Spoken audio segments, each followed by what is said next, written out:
일어나셔서 하나님 말씀 같이 볼 수 있도록 하겠습니다. 마가복음 10장 13절에서 16절 말씀입니다. 사람들이 예수께서 만져주심을 바라고 어린아이들을 데리고 오매 제자들이 꾸짖거늘 예수께서 보시고 노하시어 이르시되 어린아이들이 내게 오는 것을 용납하고 금하지 말라. 하나님의 나라가 이런 자의 것이니라.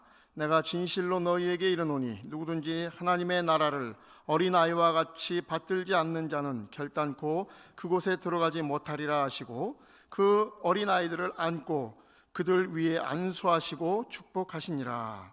아멘. 한번 이렇게 따라합니다. 축복하는 자가 되라. 특별히 오늘 설교 제목은 어린아이를 축복하라 하는 말씀이 되겠습니다. 어린아이는 우리 교회뿐만 아니라 가정에서나 또 국가적으로나 매우 소중한 존재입니다.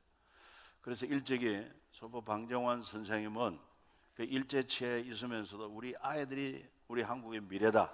이 아이들이 바르게 배우고 또 바른 정신을 가지고 나라 사랑하는 마음을 품어야 장차 우리나라 독립될 수 있다 이래가지고 색동회를 조직하고 그래서 어떻게 하든지 어린이날로 제정하기 위해서 노력을 많이 하다가 일제 해방 후 1946년 5월 5일이 그때 일요일이었다고 하는데 그때부터 해가지고 이제 날짜를 고정해서 어린이날로 이렇게 지켜왔습니다.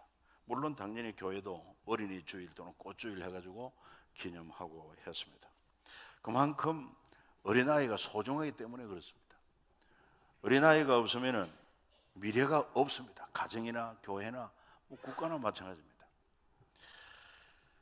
그래서 가정에서나 나라에서나 어린아이들의 웃음소리 또는 울음소리가 왁자지껄하면 그 흥하는 집안이고 흥하는 나라입니다. 그런데 아이들 울음소리도 없고 웃음소리도 끊어지면 그거는 망하는 거예요. 그러니까 우리나라도 저출산 문제가 심각하거든. OECD 국가 가운데 제일 출산율이 낮다는 거 아닙니까? 전문가들이 심각성을 지적을 하니까 정부에서 대책을 세웠는데 여러 가지 대책을 세워서 투자를 했는데 제가 데이터를 찾아보니까 13년 동안 18년도까지 13년 동안 153조를 쏟아부었더만 저출산 문제 해결하려고. 근데 해결이 됐어요? 안 됐습니다. 지금도 여전히 저출산 제가 꼴찌를 하고 있다 말이에요. 그러니까 이거 보통 문제가 아닐 수 없어요. 그러면 우리는 출산하지 않으면 어떻게 됩니까? 이제 생산도 해야 노동도 해야 되는데 그 부득불 해외에서 외국인들이 들어와야 되는데 특별히 이 이슬람에서는 아주 전략적으로 많이 모든 나라에 들어가려고 합니다. 그들 개인적으로는 다 선하고 좋은 사람이지만 그들은 코란이라는 그 경전을 가지고 믿음을 가지고 있기 때문에 이슬람교는 믿음을 가지고 있기 때문에 그들이 들어오면은 결과적으로 연합하게 되고 또 자기들의 목소리를 내게 되고 자기의 그 종교를 주장하게 되고 여기에 거슬리고 반대되면 폭력도 테러도 일삼는 이런 문제가 일어나기 때문에 심각하다 이 말이에요. 그렇기 때문에 정말 이 우리나라의 우리의 후손들 그 모판이 되는 어린 아이들이 얼마나 소중한지 알고 정말 우리가 기도하며 또 하나님 명령에 순종해가지고 자녀를 많이 출산하는 것도 해야 됩니다. 요즘 너무 이 세대를 본받아가지고 우리 믿는 사람들도 자녀 출산을 기피하고 있는데 우리는 그러면 안 됩니다. 성경은 분명히 말하기를 생육하고 번성의 땅에 충만하라 그랬고 하나님께서 아브라함을 불러서 복을 주실 때도 네 후손을 땅에 티끌같이 많게 하겠다. 큰 민족을 이루도록 하겠다. 그 백성의 수, 후손의 번성 이걸 큰 복으로 약속을 한 것을 볼 수가 있습니다. 그리고 뿐만 아니라 또 시편 127편 4절 같은 말씀은 젊은 자의 자식은 장사 수중의 화살 같으니 아니 전쟁하러 나간 장사가 수중의 화살이 없으면 어떻게 싸울 수 있습니까? 그런데 이 장사 수중의 화살이 전통에 가득한 자가 복이 있다고 한 것처럼 그 젊은 자의 자식이 많은 것이 복이라고 성경은 분명히 말합니다. 반대로 아이가 없으면은 벌써 그 집에는 영광이 떠났고 화가 임했다. 더 원색적으로 말하면 저주다 할 만큼 성경은 말하고 있습니다. 호세아 9장 11절에 에브라임 영광이 새같이 날아가리니 해산함이나 아이뱀이나 잉태함이 없으리라. 여러분 해산도 없고 아이뱀도 없고 잉태가 없으면 끝납니다. 이게 화가 미쳤다는 것입니다. 저주라는 것입니다.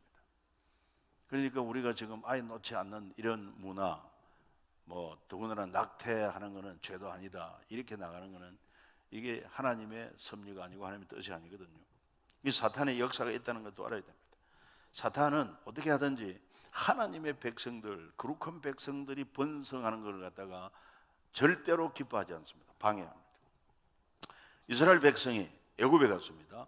히브리인들이 막 번성을 하니까 바로 왕이 긴장을 합니다. 이대로 두었다가는 큰 화가 되겠다. 그래가지고 모든 산파들에게 명령을 내립니다. 히브리 여인들이 아이를 놓을 때 사내 아이는 죽이고 계집 아이는 살리라 그랬습니다.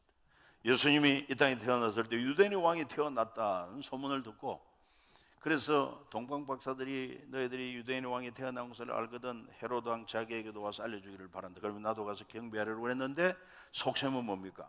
죽이려고 한 것입니다. 그러나 동방 박사들은 헤로드에게 알려준 그냥 자기 고국으로 돌아갑니다.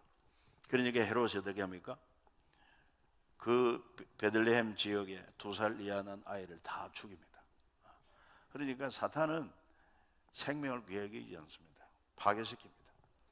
뭐 태어난 우리 자녀라도 할지라도 이 자기의 그런 세력으로 끌고 가기 위해서 뭐 여러 가지 이 세상의 문화로 유혹하고 미혹하고 우리 자녀를 세상에 빠뜨리고 있다 이 말이에요.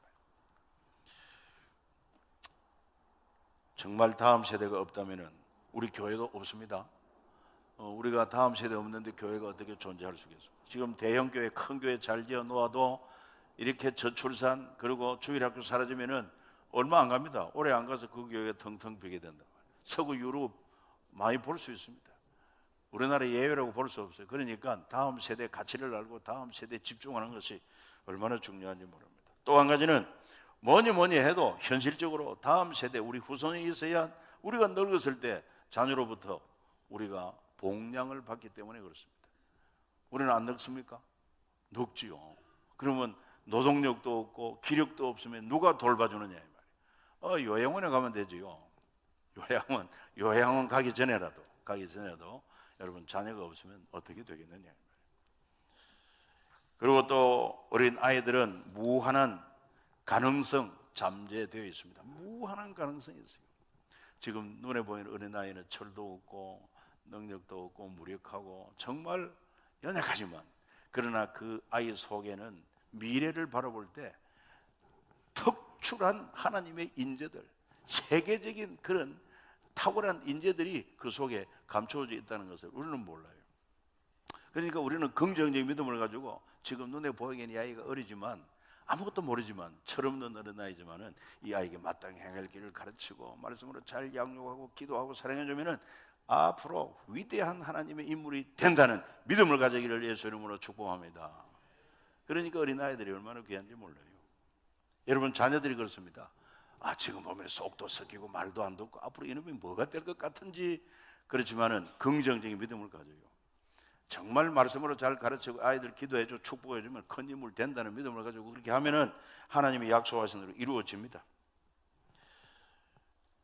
그래서 오늘 우리 본문을 보면은 이 아이들에 대하여 제자들은 아이들의 소중함을 가치를 몰라. 그러니까 아이들 만져주기를 바라고 엄마들이 아이들을 데리고 오니까 애들은 안 된다, 애들은 가라 이거라. 이걸 보고 우리 예수님이 화를 내시면서 아이들이 내게 오는 것을 용납하고 금하지 말라. 하나님의 나라가 이런 자의 것이다. 그러면서 그 아이들을 자기에게로 불러서 자기 품에 안고 손을 얹어서 안수하고 축복해 줬단 말이에요. 할렐루야. 정말 이걸 우리가 배워야 됩니다. 그래서 오늘은 특별히 어린이 기념일이고 이래가지고 이 예배를 마치면은 바로 유초동부로 갑니다. 가서 목사와 또 우리 장로들 가서 안수 축복기도, 안수는 다 못해요. 애들이 많아가지고 축복기도를 해주고 나올 때 전부 다 일일이 악수를 하기로 했는데 오늘 찬양을 들어보니까 딱 우리 아이들이 좀 들어야 되겠더라고요. 너무 은혜롭게 해가지고 예배 마치면은 찬양대와 같이 바로 저쪽으로 드림홀로 가서 딱 시간 맞춰놨어요. 그러니까 가서 먼저 찬양 딱 하고는 마지막으로 제가 축도하고 우리 모두 줄 딱 서가지고 아이들에게 다 악수를 하고 할렐루야. 얘들아 축복한다. 얘들아 사랑한다. 너희들이 우리 교회의 미래고 꿈이다. 이렇게 한마디씩 해주는 겁니다. 참 좋은 일이 아닐 수가 없어요. 주님께서 그 모습을 우리에게 분명히 보여주었습니다. 우리는 예수님이 어린아이를 대하는 태도를 통해서 우리 자녀 양육에도 스타일을 바꿔야 됩니다.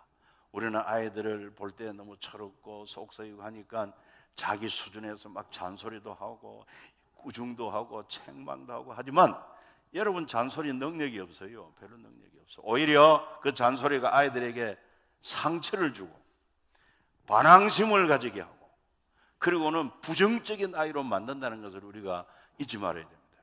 여러분도 한번 생각해 보세요. 그 지금까지 자라오면서 부모에게 좋은 이야기 들은 게 기억이 많이 나는지, 아니면은 혼나고 야단 맞은 게 기억이 많이 나는지. 야단 맞은 기억이 많이 납니다. 그게 상처가 돼가지고 잘 지워지지를 않습니다. 칭찬받은 거는 그때마다 그게 다 영양가가 돼가지고 그냥 다 소멸돼요. 그런데 상처 입은 거는 오래오래 가는 것입니다. 그래서 아이들을 보고 우리 그때 무식하게도 욕 들었어요. 빌어먹을 놈, 이 예사로 망할 놈, 빌어먹을 놈. 세상에 자기 자녀를 보고 그렇게 욕을 할 수 있습니까? 이 문둥이 자식아 하면서 막 욕을 하고, 문둥이 자식이 되어서야 되겠어요? 안 되죠. 저도 오늘 여러분 제 머리 스타일을 볼 때 이게 제 의도가 아닙니다.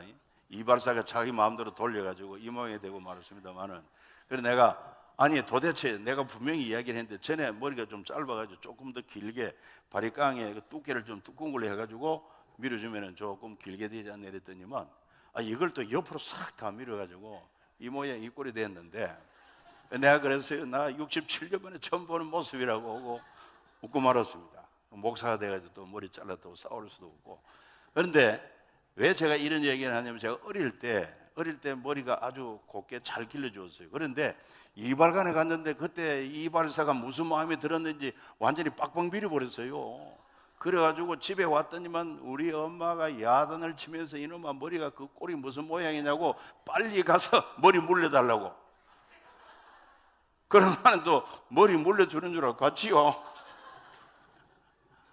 그런 기억이 아직도 남아있는. 그게 무슨 이야기냐면, 상처를 받은 거는 일평생 안 잊어버린다는 거예요. 일평생. 그러나 좋은 얘기, 축복한 이 얘기는 그냥 그때마다 다 긍정적인 그런 요소로 다 소화가 돼가지고 뭐 크게 기억도 안 나지만, 얼마나 긍정적으로 밝게 하고 자신감을 갖게 하고 그 축복해 주는 게, 칭찬해 주는 게 얼마나 힘이 있는지 몰라요.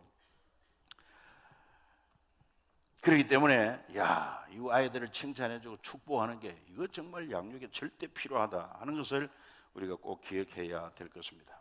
오늘 우리 주일 학생들 지도하는 우리 교사들 보고도 그 이야기를 많이 했습니다. 어떻게 하면은 우리 반이 부흥할 수 있느냐? 그 중에 한 가지, 아이들 축복 기도만 잘해도 아이들이 변하고 부흥할 수 있다. 축복만 해줘도. 그 아이들 보면 속썩이는 아이들이 많다는 것입니다. 막 선생님 보고 만나면 돈 달라는 아이들도 있고 그냥 정말 별의별 아이들이 다 있어요. 그러니까 지금 그 아이들을 대할 때 보면 선생님도 참 힘듭니다. 그렇지만은 지금 현재 모습만 보지 말고 그 속에 놀라운 가능성을 보라. 마치 사도 바울이 예수 믿기 전에 얼마나 흉악한 핍박자였는지 몰라. 그러나 주님의 눈으로 볼 때는 이놈 변화시켜 놓으면은 세계를 뒤집어 놓습니다. 그래서 주님께서 그걸 변화시켜 가지고 여러분 아닌 게 아니라 세상을 뒤집어 놓는 그런 복음 전도자로 사용한 것처럼, 모릅니다. 그 속에 무한한 잠재성이 있는 줄 알고 축복하는 거야. 너 이놈 이래도 너는 앞으로 크게 될 놈이야. 훌륭한 인물이 될 거야. 이렇게 하면은 그 말이 그에게 씨가 되어 가지고요. 내가 앞으로 쓸만한 존재가 되는가 보다. 그래서 조심하게 되고 변화가 일어나게 될 줄로 믿습니다. 특별히 주님이 도와주십니다. 주님께서 말씀하시기를 네 믿음대로 되리라고 말씀했고 네 입의 말이 내 귀에 들린 그대로 내가 이루어 주리라고 했으니까 우리는 믿음을 가지고 축복하는 자가 되어야 할 줄로 믿습니다. 틀림없는 사실입니다. 그래서 성경에 보니까 그런 얘기를 하고 있습니다. 너희는 누구 집을 가든지 먼저 그 집에 평안이 임하기를 기도하라. 그래서 그 집이 너희 빈 평안이 임하기 합당하면은 그 빈 평안이 그 집에 임할 것이고, 그렇지 않으면은 너희에게로 그 평안이 돌아온다. 축복도 마찬가지입니다. 내가 상대를 축복하면 그가 받을 만한 그릇이 되면은 그에게 임하고 받을 만한 준비가 안 되면 그 축복은 내게로 돌아오는 줄 믿습니다. 그리고 또 성경에 보니까요, 저 창세기 24장 60절에 가서 보니까 이삭의 배우자를 찾기 위해서 바단 아람 라반의 집에 이제 엘리에셀이 가서 결과적으로 이제 리브가를 만났고, 리브가에게 혼사하겠느냐, 이삭과 결혼하겠느냐, 오케이 했습니다.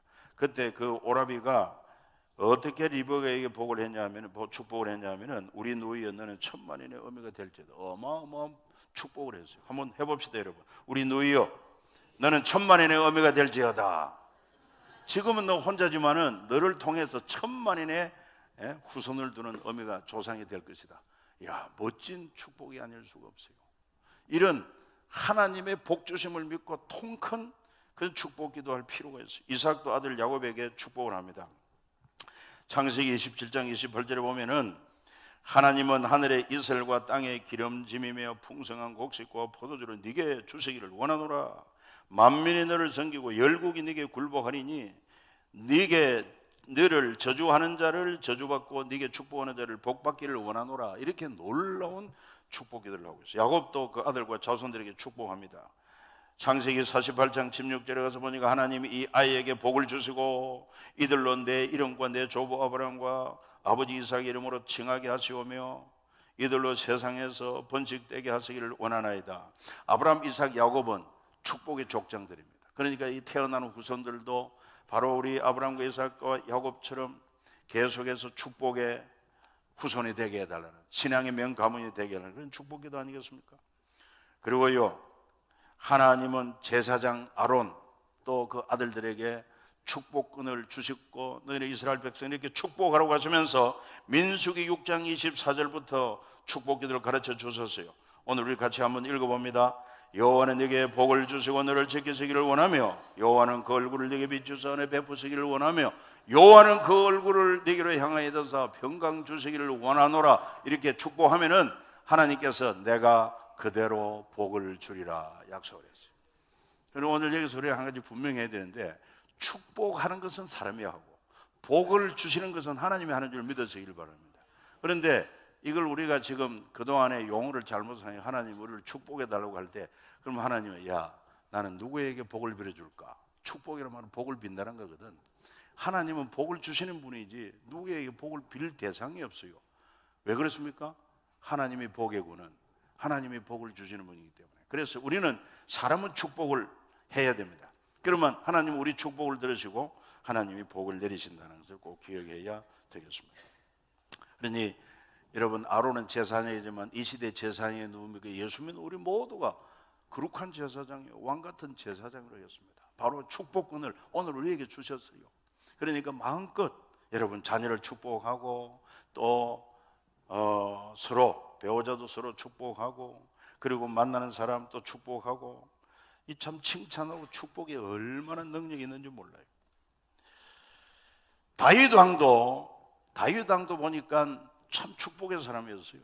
그래서 그가 사모하는 여호와의 법궤를 예루살렘 성으로 옮겨서 안치하고는 하나님 앞에 번제하고 제사를 드리고, 그리고는 백성들을 축복합니다. 크게 축복하고, 그리고는 놀라운 말씀이 역대상 16장 43절에 보니까 다윗도 자기 집을 향하여 축복하려고 돌아갔더라. 자기 집을 축복하러 갔다 이 말이에요. 그러니까 오늘 우리가 이 말씀을 듣고는 꼭 실천을 해야 되겠는데, 이 예배를 오늘 드리고 여러분 집으로 가서 꼭 자기 자녀들, 식구들을 마음껏 축복하시기를 바랍니다. 축복을 어떻게 하면 되지요? 오늘 성경에 많이 나오지 않습니까? 우리 홈페이지 들어오면은 그대로 방송실에 설교 자료도 있고 하니까 그걸 다운받아가지고 그 축복문 그대로 따라해도 됩니다.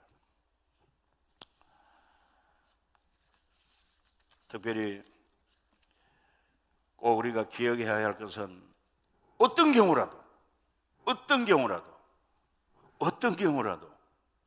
축복할 수 있기를 바랍니다.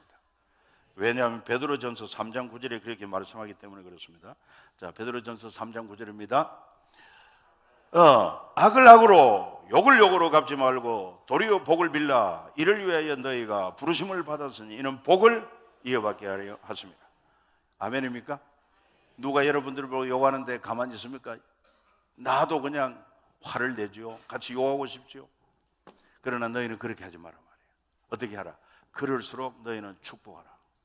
이 어려움 같지만은 믿음에 순종하면은, 믿음으로 순종하면 주님께서 여러분들을 붙들어 주시고 여러분들 하여금 진짜 승리자가 되게 하시고 복을 받게 하는 줄 믿으시기를 바랍니다.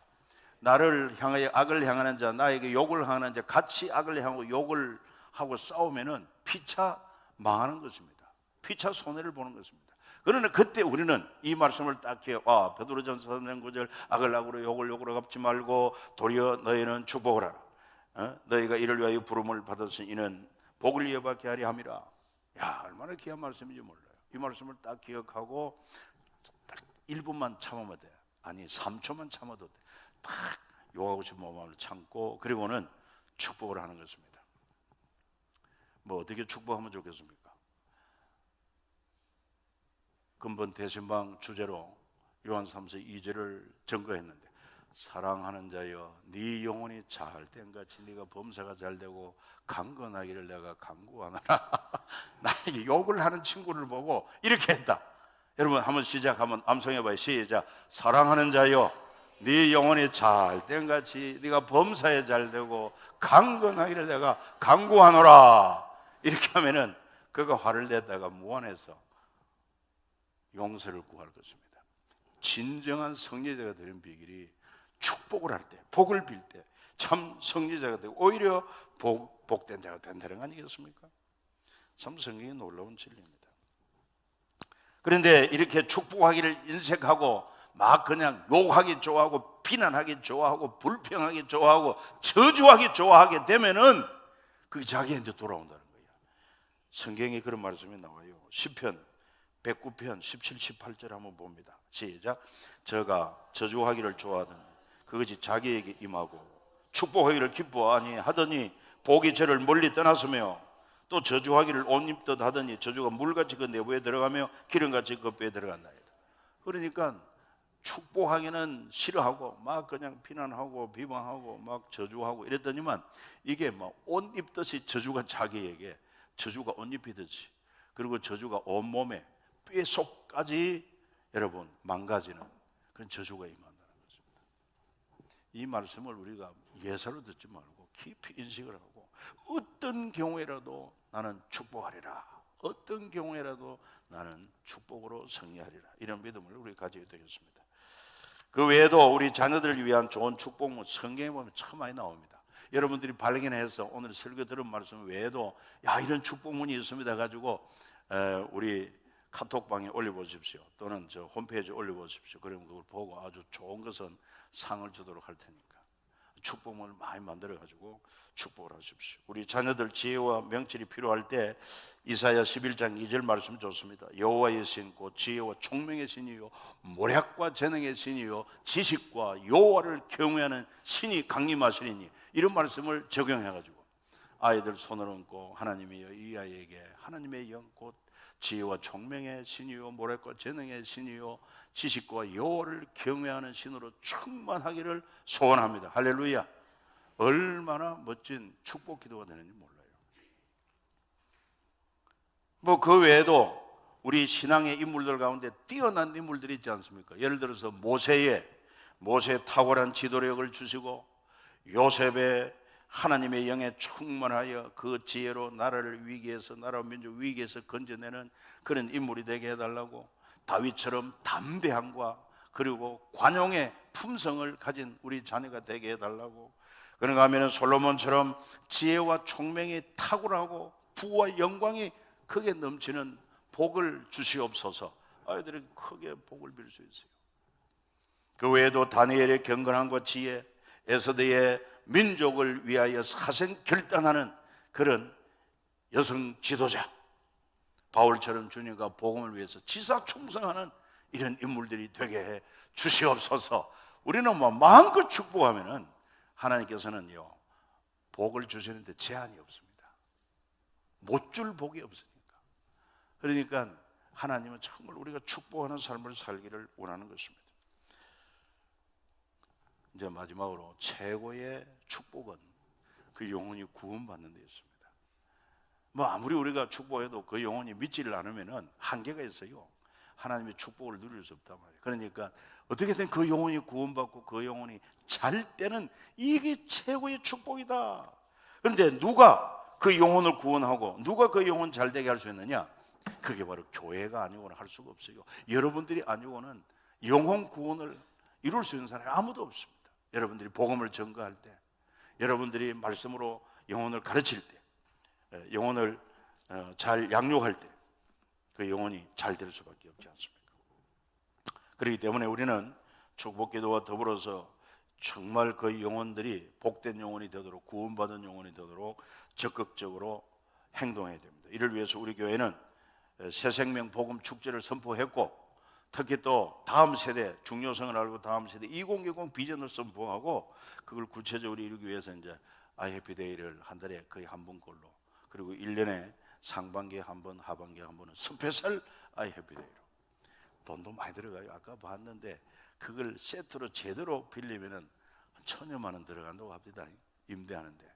그런데 이걸 하는 목사님이 있어가지고, 이제 목사님하고 우리 교육부장하고 아마 잘 소통이 됐는지 상당히 저렴하게 250만 원, 250만 원도 적은 돈이 아니지만, 그래가지고 여기저기 다 놀이 시설 해놓고 우리 아이들을 즐겁게 하고 아이들을 대접하고, 그리고 그 가운데 복음을 주고, 이렇게 하면은 그 가운데 우리 아이들이 예수 믿겠다고 하는 아이들도 있겠고, 그렇지 않더라도 야, 교회는야 우리를 참 귀하게 여기고 우리를 사랑하는 교회다, 인식이 얼마나 중요한지 몰라. 결코 얻어먹고 나면 욕하지 않습니다. 아이들 먹여 놓으면 욕하지를 않는 거예요. 그러니 먹이자는 것입니다. 대접하자는 것입니다. VIP로 대하자는 것입니다. 여러분 성경 이제 한번 보십시오. 여러분들이 찾아봐야 되겠어요.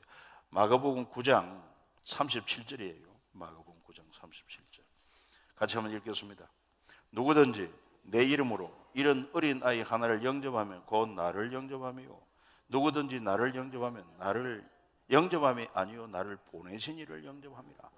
무슨 말이냐 하면은, 우리 어린아이를 VIP로 대접하면은 주님을 VIP로 대접한 결과와 같고, 그리고는 하나님을 대접한 것 같은 거예요. 할렐루야. 그러니까 우리 아이들을 볼 때 그런 믿음으로, 주님을 대접하는 믿음으로, 하나님을 대접하는 믿음으로 정말 마음을 열고 사랑하고 환영하고 대접하고 섬겨주고 칭찬해주고 축복해주고, 이렇게 해가지고 저들이 예수님을 구주로 믿을 수 있도록 하는 일에 우리 모두 함께 참여해 주기를 예수 이름으로 축복합니다.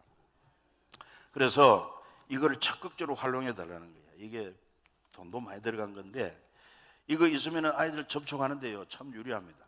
아이들 만나가지고 여러분 설명해 보시 어렵습니다. 근데 이것만 있으면 요거 들고 읽어주면서 친구야 교회 가자 하면서, 언제냐면은 5월 10일 일요일이다, 시간은 11시 반이다, 그리고 우리 3.1교회에서 한다, 이 경품 추천권도 있다, 이래가지고 주고 쓰고 이거 받아오고 말이에요. 그래서 이거를 많이 만들어 놨는데 일주일 동안 이걸 다 소비를 해야 되니까, 여러분들 요것만 받아가지 말고 더 필요하면은 저 1층에 가면은 그 현관에도 비치가 되어 있고 하니까 얼마든지 가져가서 정말 적극적으로 활용하는데, 아이를 보면 좀 환장하는 은혜가 있기를 바랍니다. 아이를 보면 환장하는 거예요. 좋아서, 이야 이 아이 예수 믿으면 좋겠다, 그래가지고 초청하고 전도지 주고, 우리 모두가 다 함께 그래야 할 때 하나님께서 기뻐하셔서 많은 영혼들을, 어린 영혼들 우리에게 붙여주실 줄로 믿습니다. 그리고 새생명 복음 축제도 이제 6월 9일은 온 가족이라고 그랬는데, 그것도 역시 아이 해피데이 일종입니다. 아이들 데려오되 부모들 함께 모시는 거고, 그리고는 진정한 우리 새생명 복음 축제는 6월 16일 주일부터 해가지고 월화 수요일까지, 평일날은 저녁 집회까지 쭉 이어집니다. 그러면서 그때 주일날도 데려오고, 주일날 못 나오면 평일 저녁에도 데려오고, 이래가지고 꼭 상반기에는 한 명 이상 전도하고 우리가 열매를 맺어야 되겠다. 특별히 여기 이제 전도 대상자 이름 보니까 남편들, 또 자녀들, 가족들 이름 적어놨는데 지금까지 씨름했잖아요. 지금까지 안 되더라 이 말이야. 잘 말 안 들어요. 가족들이 아주 원수라. 이번에는 좀 전략을 바꾸어서 기도도 많이 했고 편지를 좀 써봐요. 편지를 진정한 마음으로, 축복하는 마음으로. 여러분, 내 평생 소원이 있다면 바로 당신이 사랑하는 자녀 너희가 꼭 예수님을 믿는 것이다. 그 진정한 마음을 편지로 써서 좀 전달했으면 좋겠어요. 꼭 그렇게 좀 하십시오. 성경을 보면 성경은 하나님의 사랑의 편지라고 그랬습니다. 여러분, 누가복음 사도행전 양이 많습니다. 누가라는 사람이 데오빌로라는 사람에게 이 복음을 전하려고 기록한 동기가 거기 있습니다. 엄청난 분량의 편지를 쓴 겁니다. 그리고 바울 서신도 다 편지입니다. 편지. 우리도 그런 마음으로 우리 가족들 그냥 말로 하니까 잘 귀를 기울이지 않고 그러니 진정을 전달하기가 한계가 있습니다. 근데 글은 괜찮습니다. 스마트폰에 여러분 문자로 보내든지 거기다가 장식도 해가면서 정말 마음의 진정성을 가지고 여러분들이 소원하는 바를 한번 고백을 하시고 왜 예수를 믿어야 하는지, 왜 내가 이렇게 소원하는지, 당신과 함께 너와 함께 천국의 영생의 복을 누리기 위함이다. 그렇게 함으로 하나님이 역사해 주셔서 가정 복음화도 전도의 열매도 풍성하게 맺어지기를 예수 이름으로 축복합니다. 우리 같이 한번 이 시간에 주신 말씀 따라서 이제 축복의 삶을 살겠습니다. 어떤 경우에도 나는 이제 상대방을 축복함으로 진정한 성리자, 그리고 나도 복을 받고 상대도 복을 받는 그런 아름다운 결과를 초래하도록 복의 통로가 되기를 원합니다. 그리고 IFDA, 스페셜 IFDA, 나도 꼭 아이들을 한 명 이상은 하나님 인도할 수 있도록 도와달라고. 그리고 우리 가족들 전도 대상자 꼭 상반기 중에는 예수 믿게 해달라고 기도하고, 그리고 옆에 있는 분들 위해서도 한번 또 축복해 주시고, 꼭 집에 돌아가면은 가족을 위한 축복 기도 아니면 축복문을 써서 전달이라도 해줄 수 있기를 바랍니다. 기도하십시다.